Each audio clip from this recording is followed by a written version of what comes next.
Assalamualaikum warahmatullahi wabarakatuh. Selamat datang lagi nih teman-teman ya di Ramhan Channel. Jadi di video kali ini gue pengen nge-share salah satu setup yang menurut gue sampai saat ini masih gue gunakan karena memang performa dari setup ini benar-benar maksimal. Apalagi ketika kita menggunakan kernel yang overclock teman-teman ya, maupun itu overclocknya dari GPU-nya atau overclock dari CPU-nya. Oke, jadi di sini seperti yang kalian lihat ya di handphone saya di pojok depan, saya di sini menggunakan Corvus 2.3 ya yang berbayar, dan juga untuk kernel di sini saya menggunakan kernel NGK ya versi 4.0.0 ya atau NGK. Oke, bisa kalian lihat sendiri di sini. Versi Androidnya masih Android 10 ya, karena menurut gua ini versi Android yang paling nyaman untuk record, paling nyaman untuk main game ya. Ya walaupun masih banyak bugnya, tapi menurut gua tidak terlalu penting kalau misalkan cuman buat main game doang, tapi performanya nggak kalah kok ya. Karena saya juga belum ngetes itu yang namanya versi Android 11 pernah, 12 nggak pernah, sampai 13 nggak pernah ya. Baru ngerasain yang namanya enaknya, baru ngerasain. Untuk modul Magix di sini tidak ada teman-teman ya. Karena tentu saja seperti yang pengalaman saya untuk penggunaan Franco Kernel Manager itu tidak perlu lagi modul Magix ya. Atau bahkan untuk teman-teman yang di luar sana yang tidak terlalu merasakan, ya mungkin sudah banyak mencoba sana sini menginstal modul Magix tapi tidak ada performanya sama sekali, atau bahkan tidak ada fungsinya modul Magixnya ya. Mungkin Franco Kernel Manager ini bisa menjadi alternatif terakhir teman-teman ya, karena tentu saja ya namanya aplikasinya juga Franco Kernel Manager kan, otomatis dia fokus ke kernel yang kita gunakan.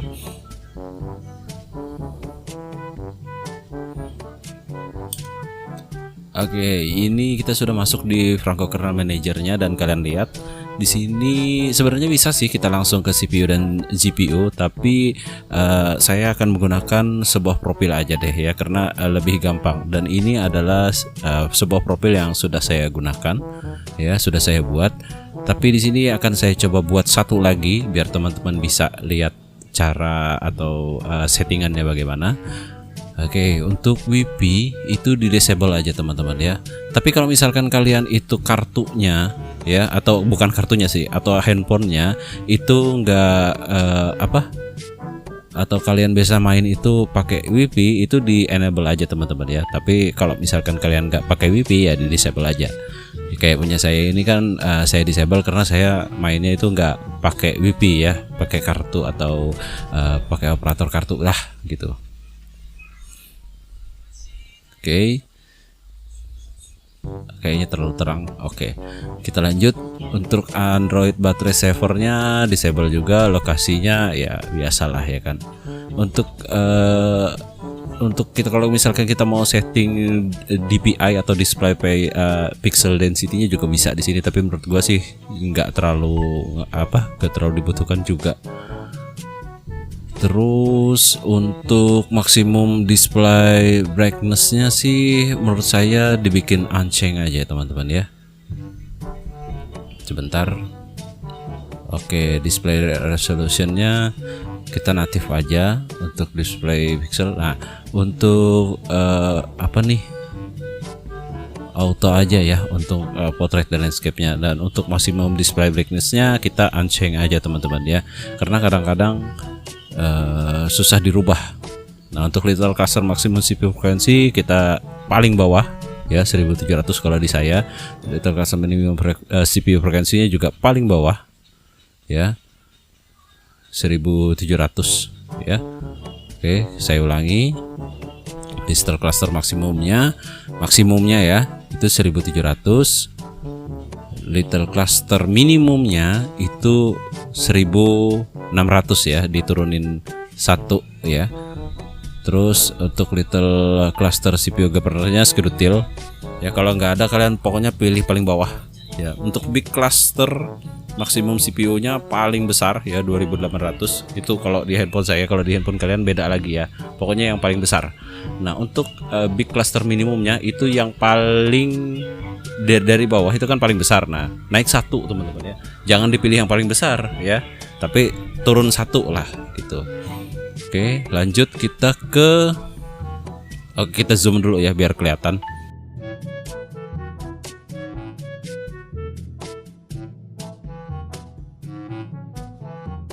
Untuk big cluster CPU governornya segedutil teman-teman ya. Nah, sekarang little clusternya yang itu. Nah, untuk little clusternya kita pilih 1700 ya.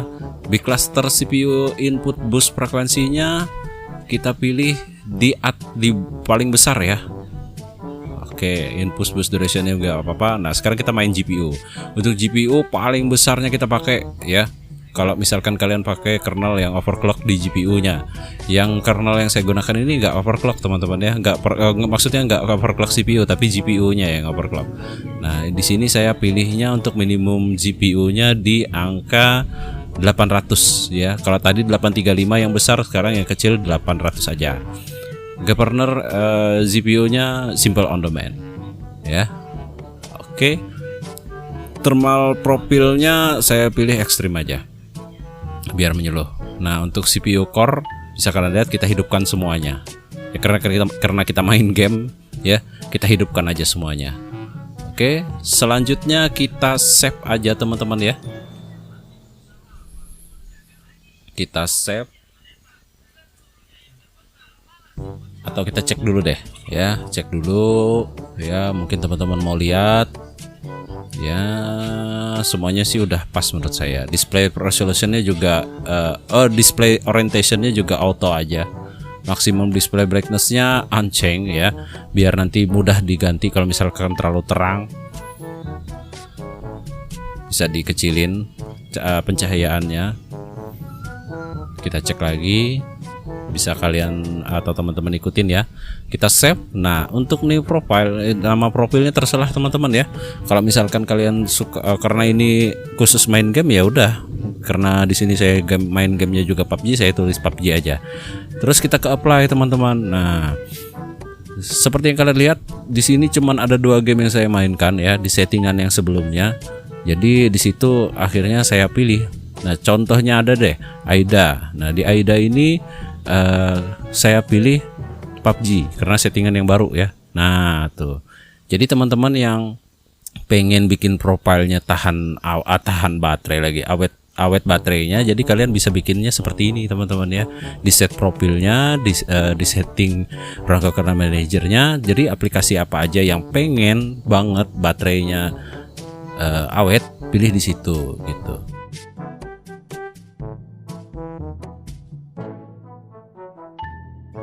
Sekarang tadi kan settingannya PUBG itu ya, kita start test deh ya dengan CPU thermal, CPU throttling. Kita akan coba selama 5 menit bagaimanakah hasilnya. Ini sih nggak bisa jadi patokan, tapi setidaknya ini bisa menjadi gambaran aja ya, apakah ini akan stabil atau tidak dengan settingan seperti itu. Terus ini posisinya jaringan saya hidupkan ya. Bisa kalian lihat itu LTE di atas ya. Saya menggunakan kartu provider Telkomsel ya. Kita tunggu, atau videonya akan saya percepat nanti ya, biar tidak terlalu memakan banyak waktu. Oke, udah 3 menit teman-teman ya. So far so good sih ya. Tidak ada penurunan dari performanya sama sekali, dan semuanya sih rata-rata aja. Tapi tetap aja kita tunggu selama 5 menit. Nanti kita akan lihat bagaimana kesimpulan performanya ya. Oke, nah teman-teman bisa kalian lihat di sini sudah 5 menit dan ternyata hasilnya seperti ini ya. Max-nya ada di 240,537 gips dan average-nya ada di 223,218 gips ya. Terus di angka minimalnya ada di 212 ya. Dengan CPU throttle-nya itu 91% dari maksimal performance-nya ya. Tidak terlalu buruk ya. Tidak bagus juga, nggak bagus ya, bukan tidak terlalu bagus sih ini, tapi tidak juga terlalu buruk karena 91%. Karena saya pernah mendapatkan settingan itu bisa kadang-kadang mencapai 99% dari maksimal performance-nya. Tapi ya itu cuman sebagai gambaran saja, tidak sebagai patokan pasti ya. Jadi tidak perlu diambil hati, tidak perlu diambil pusing ya, cuman gambaran aja. Tapi tetap kembali ke gamenya teman-teman ya, karena feel on the game itu bukan orang lain yang menentukan, tapi kalian yang menentukannya apakah nyaman atau tidak. Jadi itu saja sih teman-teman ya, semoga video ini bermanfaat dan kalian juga bisa mendapatkan settingan yang pas. Akhir kata Ramhan pamit, jangan lupa like dan subscribe ya. Assalamualaikum warahmatullahi wabarakatuh.